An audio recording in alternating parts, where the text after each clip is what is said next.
7 ఎకరాల పొలం జెండా ఎక్కించుకొని బాడీ తీసుకొని కొట్టుకుంటాను. ఏం పేరు నీ పేరా? నా పేరు సుబ్రహ్మయ్య. ఏ ఊరు నీదా? సంగం. ఎన్ని ఎకరాలు ఇది పొలం? 7 ఎకరాలు.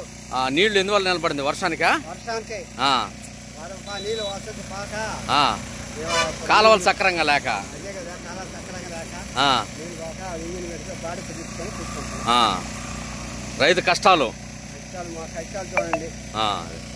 ఓకే.